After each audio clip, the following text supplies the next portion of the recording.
Tonight on The Record, presidential candidate Donald Trump is here, and the GOP race for the White House getting a little bit smaller. Wisconsin Governor Scott Walker suspending his campaign. After rising the polls early in the race, Walker's poll numbers have plummeted. The latest CNN national poll gave Walker less than 0.5% among Republican voters. But Donald Trump, he is still leading the pack. That same poll finding 24% of Republican voters favor the billionaire businessman. But a little bit of bad news. That's down 8% from earlier this month. And former Hewlett-Packard CEO Carly Fiorina rocketing up to second place with 15 points. But that's still 9 points behind Donald Trump. Dr. Ben Carson is third with 14%. And GOP frontrunner Donald Trump joins us. Good evening, sir. Hi, Greta. So the news that Governor Scott Walker is suspending his campaign. Your thoughts tonight, sir? Well, I feel badly for him. He's a nice guy. I got to know him a little bit during, as we say, the trail, going out on the trail, and I think he's a terrific guy and a nice guy, and I think it's been tough for him. He started off high, and his poll numbers went, but he'll do fine, and he's a good governor, and he's got plenty to govern. Well, do you intend to ask him for his endorsement? I don't think so. I think he knows the different players. He's probably got a deal. You don't forget, I'm very much of an outsider, and I think it's probably a little bit tough for him to do. And actually, the poll that you just gave is, probably the worst of my polls. I'm at 24%. Zogby just came out at 32 or 33, and many of them are. I see I'm averaging 33%. So I'm really doing well with the polls, and I love it. I'm having a good time. We're going to make America great again. We're going to fix all of the problems that have been caused by a lot of incompetent politicians. Well, the CNN poll is sort of the one that we relied on because the problem with the Zogby poll, although you're winning in both of them, I give that to you as well, is that the Zogby is an online poll. So that's why we lead more towards the CNN poll, which you are indeed winning as well. Well, NBC just came out with one at 29% and even above that. So, there's plenty of polls, that's for sure. I don't know why these people hire pollsters when you have polls coming out every 15 minutes, but the polls have been terrific. All right. Let me turn now to the latest is the Muslim issue, and that's certainly generating some controversy. I don't know if you know, but Dr. Ben Carson this weekend said that he would not support a Muslim for president. What's your thought about this controversy? Well, I have a lot of respect for Ben Carson, and I like him a lot, and we've had a very good relationship. I think that basically if somebody can get elected, they're going to be vetted, and if somebody can get elected, that's what it's all about. It's an electoral process, and I would tend to go along with that. What do you mean, tend to go along with what? Along with election. Dr. If you win an election, in this country, if you win an election. But I would say this, Ben was saying there are difficulties, and I think everybody knows what those difficulties are, and people want to be politically correct, but there have been difficulties, and a lot of people agree with Ben. I do think that Ben would also agree, though, if properly vetted, the proper people, properly vetted, going through an election, I think that anybody that is able to win an election will be absolutely fine. Do I take from that if properly vetted that you wouldn't have a problem voting with someone who is Muslim, provided the person agreed with you politically? Well, they'd have to go through the long, hard process. It's a long, tough road, Greta, I can tell you, and it really is very revealing, and I would have no problem with it now. Why is this such an issue?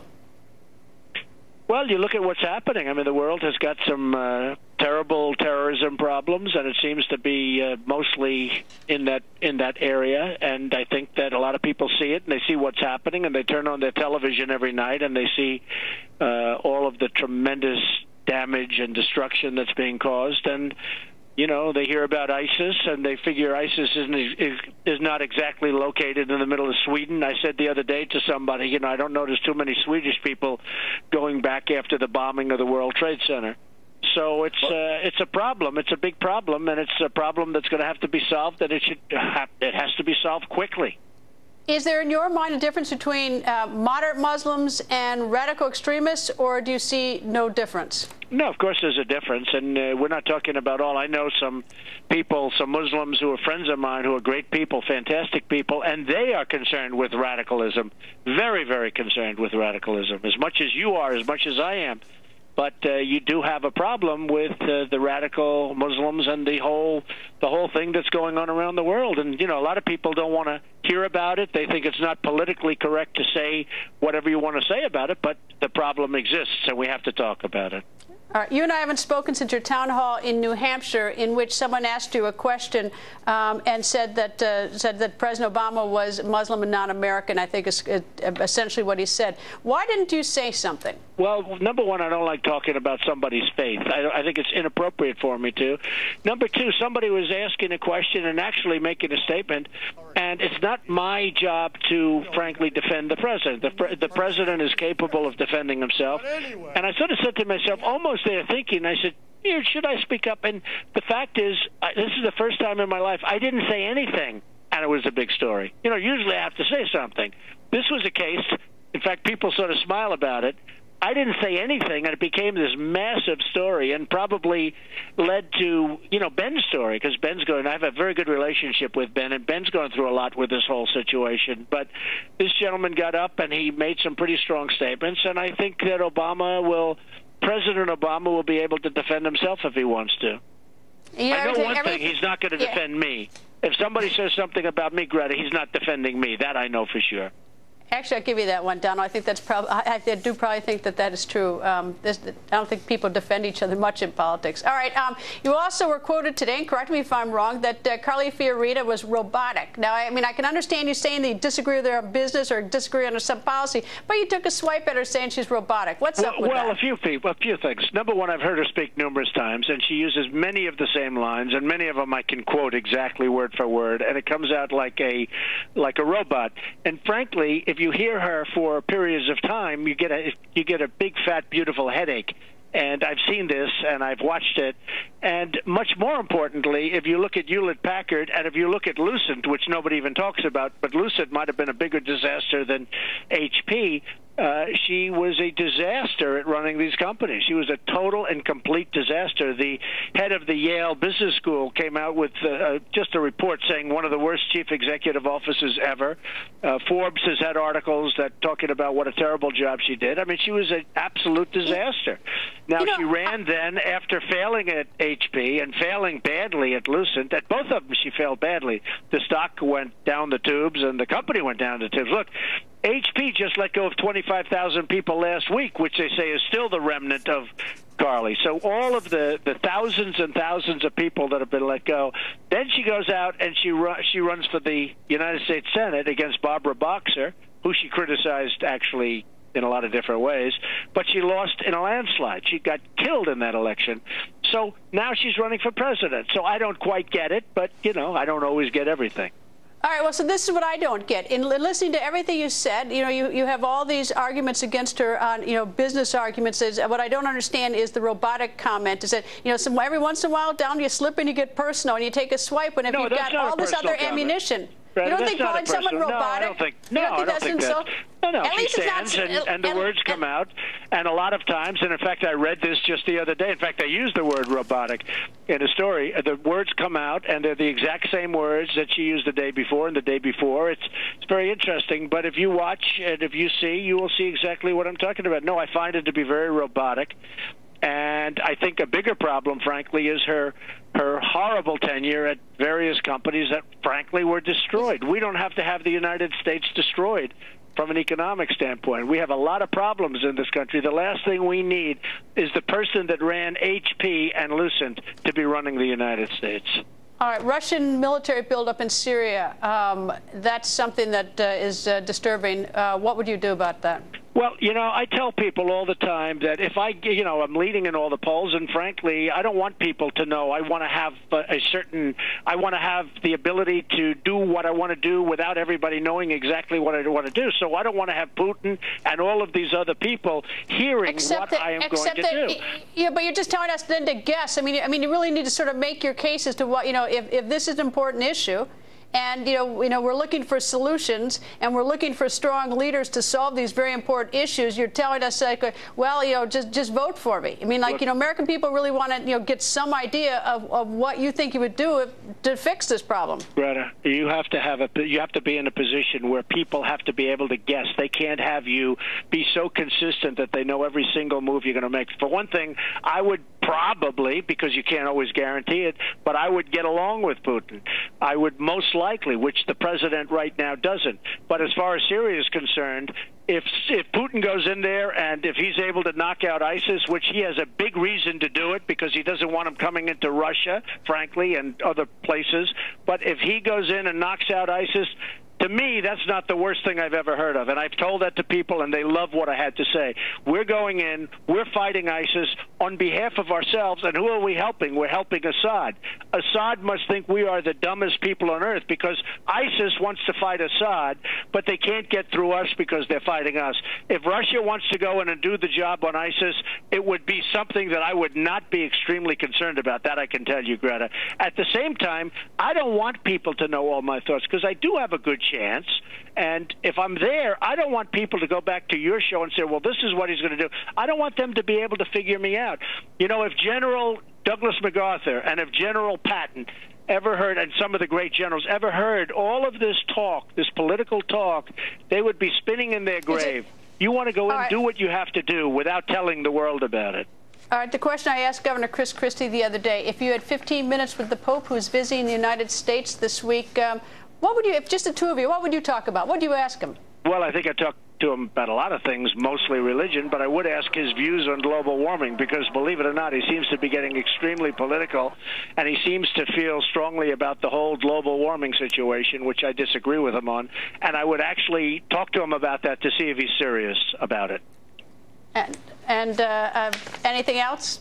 Well, I talk about religion. I would talk about a lot of things. I actually like him. I'm not sure that he's getting, I think he's getting a little bit political with some of his views and some of his statements and, you know, having to do with global warming and other things, but that's certainly his prerogative.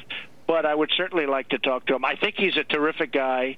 I think he's brought a spirit back to the church that it was missing, and I think he's going to do a great job, and it's wonderful to have him here.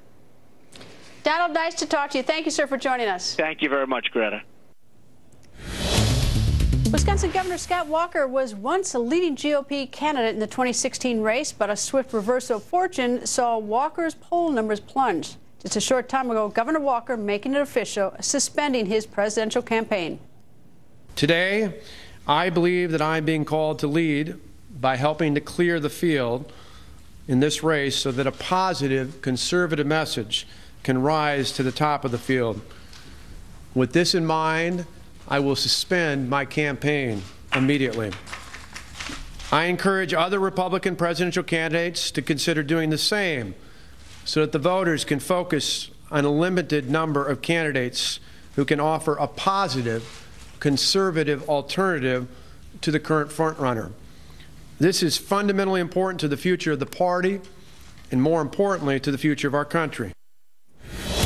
The On the Record political panel is here from the Hill, A.B. Stoddard, and ABC News political director Rick Klein. And Rick, the fact that he says that he wants to help find a conservative alternative to the front runner, that's another way to say that he is mad at Donald Trump, or he wants him out. This is the dump Trump movement. And I think that Scott Walker dropping out has to make us reassess a lot of our assumptions about this Republican presidential field. We were expecting this split 17-way field. Two things happened. One is Scott Walker was running out of money. That's really what was driving this, is that he was looking at an empty campaign coffers, having to go into debt potentially to keep it going. And the other thing is this enormous pressure from donors in the establishment class that says we have to consolidate, we have to coalesce. So whether or not they take Scott Walker's advice and begin to drop out, we could be looking at a much smaller field than we've been anticipating. Well, the governors aren't doing too well now. Two governors have suspended, which means dropped out of their campaigns, Governor Perry and now Scott Walker.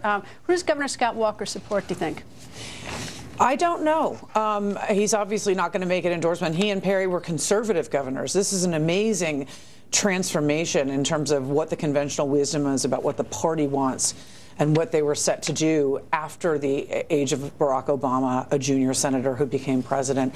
I mean, this is a really, I think Rick's right. I think it gets consolidated pretty quickly. You're probably looking at maybe Christie holds on for a while. I think Huckabee's gone. So you have an establishment group of Kasich and Rubio and Jeb Bush. And then, of course, you have the outsiders, Donald Trump and a surging Fiorina and Ben Carson. And I think it's going to get tighter, and the oxygen's going to run out of the room pretty soon. But I think voters are in one of those two boats, and I think Scott Walker's right. They need fewer choices. Well, you know, it's interesting. He's only 47, so he's not going away. And the AFL-CIO statement on Scott Walker by the President, Richard Trumka, shows that, well, not everybody is gracious at these times. Because he says, this is the AFL-CIO statement, Scott Walker is still a disgrace, just no longer national. I mean, like, whatever. Why do you do that? He's been at war with the unions for a long time. I mean, it's still at some point, once in a while, they sort of like at least take a deep breath. This is the one day that everyone says something nice about you is when you drop out. Reaches deep down. Exactly, except for that. I think he's in a role now where he can play a bit of an elder statesman, even though he's not that old, potentially run in the future, be viable as a vice presidential candidate or as a cabinet secretary. Remember, he was just reelected in Wisconsin, so he still gets to serve out that term. And he has said before that it has to be a governor. He has said that very explicitly, that the nominee has to be a governor. But does he actually endorse one of these? Kasich or Christie or Jeb? Is it Kasich, Christie, and Jeb are the ones that are left? Huckabee's the governor. Jindal as well. Jindal. If he's serious about winnowing the field, it's hard to see how he supports one of the candidates that has the most realistic chance right now. I think Marco Rubio is a big beneficiary of this news. I think it opens up a lot of running room in Iowa, and he also made the announcement that he's already picked up Walker's former campaign chairman in New Hampshire. Boy, I tell you, though, it did seem bitter. You know. Oh, yeah. I mean, I think these people don't really love each other, and I think that Walker was a divisive figure in his own state. But again, I want to remark that he and Perry were supposed to be sort of the dream candidates. So they had the experience as governors, the executive experience, and they were quite conservative. And that's not popular enough right now in a divided party going in another direction. A.B. Rick, if you'll stick around. And Dr. Ben Carson taking heat for saying he would not put a Muslim in charge of America. The doctor saying more just moments ago to Sean Hannity. You will hear it next. Also, new clues about Vice President Biden's future. That's straight ahead.